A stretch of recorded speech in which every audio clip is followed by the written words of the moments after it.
ओम श्री गुरुवे नमः। भाइयों और बहनों सभी को प्रणाम। पिछले वीडियो में आपने सुना कि ब्रह्मचर्य आश्रम में जीवन जीने की तैयारी करनी पड़ती है।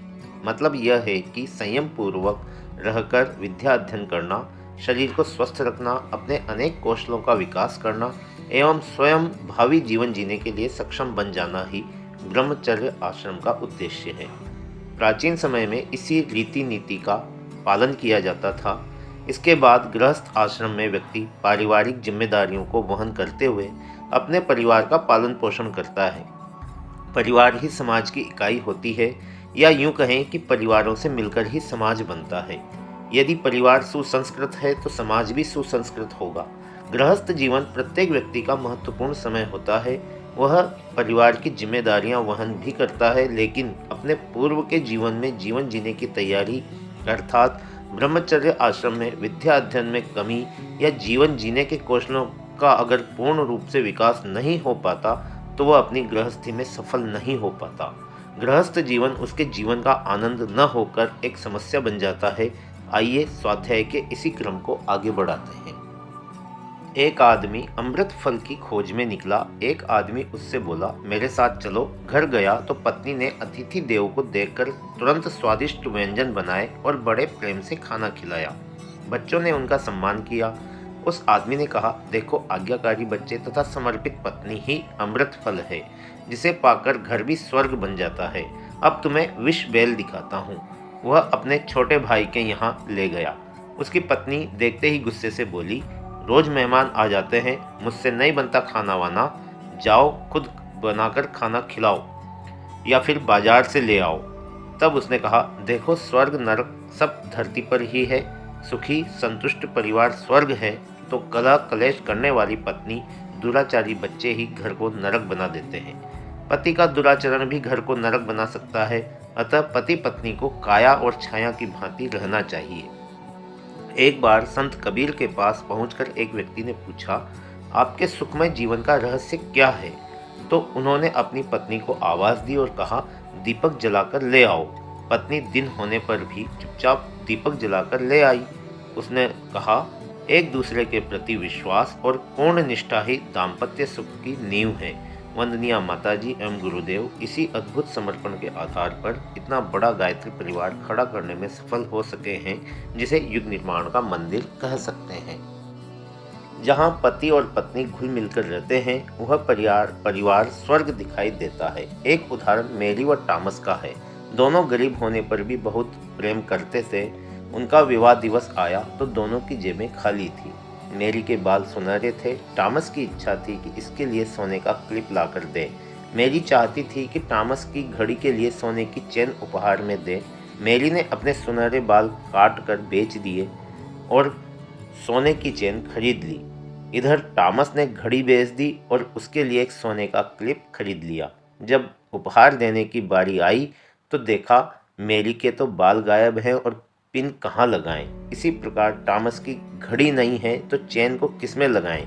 लेकिन दोनों की आंखों में आंसू आ गए, पर दोनों को जो प्यार की अनुभूति हुई वह क्लिप और चेन से कहीं आनंददायक थी। गृहस्थ आश्रम की नींव सेवा व समर्पण पर ही आधारित है। सत्यभामा बहुत सुंदर थी। द्रौपदी का रंग श्याम था। कृष्ण उसे कृष्णा कहते थे। एक दिन सत्यभामा ने पूछा, बहन, तुम 5 पतियों को कैसे वश में रखती हो? हमसे अकेले कृष्ण ही वश में नहीं आते। द्रौपदी ने कहा, बहन, सेवा व समर्पण तथा मृदु वचन ही वश में रखने का उपाय है, साज श्रृंगार नहीं। इस समय सजने संवरने की प्रवृत्ति भी बहुत अधिक दिखाई देती है। इस समय लड़कियां विश्व सुंदरी बनने में गौरव का अनुभव करती हैं, किंतु हमें यह पता होना चाहिए कि यह सजने संवरने की प्रवृत्ति गुमराह करती है। भारतीय संस्कृति में मन के सौंदर्य का महत्व है, बाहरी सौंदर्य का नहीं। एक घर में 2 भाई थे। बड़े भाई की बहू गरीब घर की लड़की थी तथा देखने में साधारण थी। छोटे भाई की बहू देखने में बहुत सुंदर, पढ़ी लिखी तथा बड़े घर की इकलौती बेटी थी। बड़ी बहू हमेशा सबकी सेवा में लगी रहती थी। छोटी को क्लब सोसाइटी सजने और संवरने से फुर्सत नहीं थी। बड़ी बहू ने अपने बीमार सास ससुर की बहुत सेवा की। छोटी बहू का पति बीमार हुआ तो उसे छोड़कर माँ के यहाँ चली गई।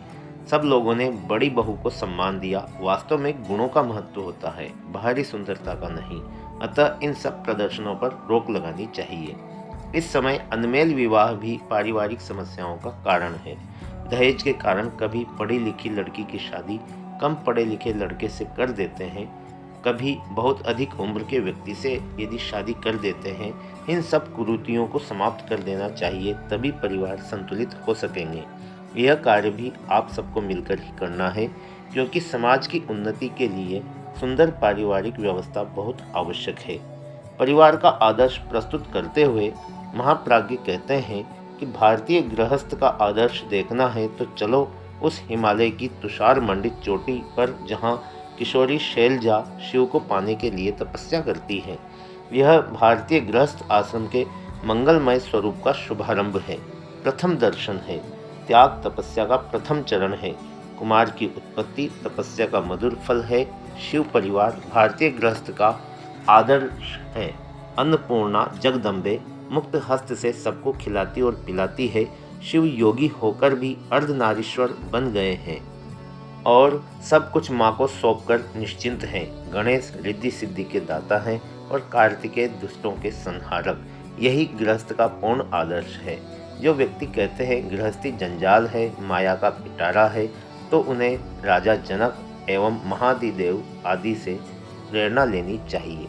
हमारे जीवन का अगला तीसरा आश्रम आता है वानप्रस्थ आश्रम। वानप्रस्थ आश्रम गुरुदेव की अमृतवाणी सबके हृदय को आनंदित कर रही थी। ब्रह्मचर्य तथा गृहस्थ आश्रम का महत्व सुनकर एक बहुत कमजोर तथा वृद्ध से दिखाई देने वाले जिज्ञासु ने गुरुदेव से कहा, हे तपोनिधे, बचपन तथा गृहस्थी का जीवन तो बहुत आराम से कट जाता है, किंतु इस बुढ़ापे से तो भगवान बचाए। इस समय तो जीवन मौत से भी ज़्यादा कष्टदायक लगता है। ऐसा क्यों? कृपया इस विषय में बताएं। मुस्कुराते हुए सत्र अध्यक्ष ने कहा, हे भद्रजनों, घबराओ मत। इस बुढ़ापे के दुख से बचने की बात मैं तुम्हें बताने जा रहा हूँ। बात यह है कि जीवन एक कला है। जो इसे जीना जानता है उसे यह जीवन आनंदमय लगता है, नहीं तो जिंदगी बोझ बन जाती है। कभी कभी तो बचपन तथा जवानी में ही लोग घबरा कर कहते हैं, इस जिंदगी से तो मौत अच्छी। कारण यह है कि उन्होंने कभी जीवन जीना सीखा ही नहीं। सच तो यह है कि यह वानप्रस्थ का समय जीवन का स्वर्ण युग है। इसी समय मनुष्य को लोक मंगलकारी कार्य करने का समय मिलता है। इस समय तक उसने ब्रह्मचर्य काल में संयमित जीवन बिताकर जो विद्या प्राप्त की थी तथा युवावस्था में गृहस्थी में रहकर जो अनुभव प्राप्त किए थे, जो धन उपार्जित किया था, उसके सदुपयोग का यही सही समय है। इस समय वह आत्म कल्याण तथा लोक कल्याण कर सकता है। यदि मनुष्य सारे संसार को अपना समझे तो यह विश्व ही कुटुंब बन जाता है। इस अवस्था में मनुष्य को परलोक की तैयारी करनी चाहिए। यह तैयारी क्या है? एक आदमी अक्सर शमशान में जाकर बैठ जाता था।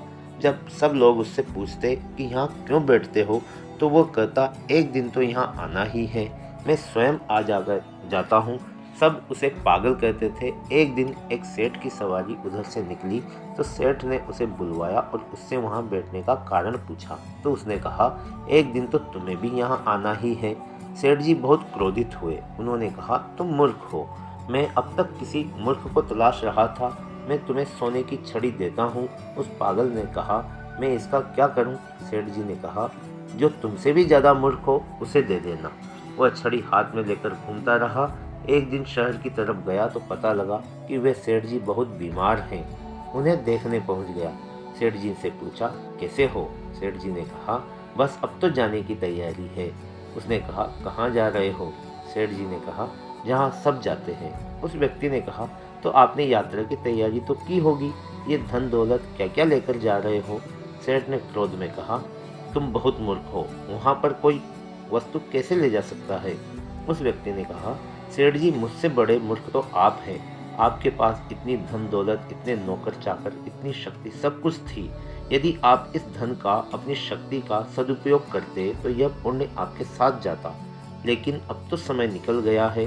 पर खैर, आप अपनी छड़ी वापस ले लो, क्योंकि मैं अपने से अधिक मूर्ख को तलाश कर रहा था, वह आप ही निकले। वानप्रस्थियों को संबोधित करते हुए महामनीषी ने कहा, हे संत जनों, यह जीवन अनमोल है। सारी प्रकृति परोपकार का संदेश दे रही है। भारतीय संस्कृति में पुनर्जन्म का विधान है। जो आपने पुनर्पूर्व जन्म में किया था वही इस समय मिल रहा है।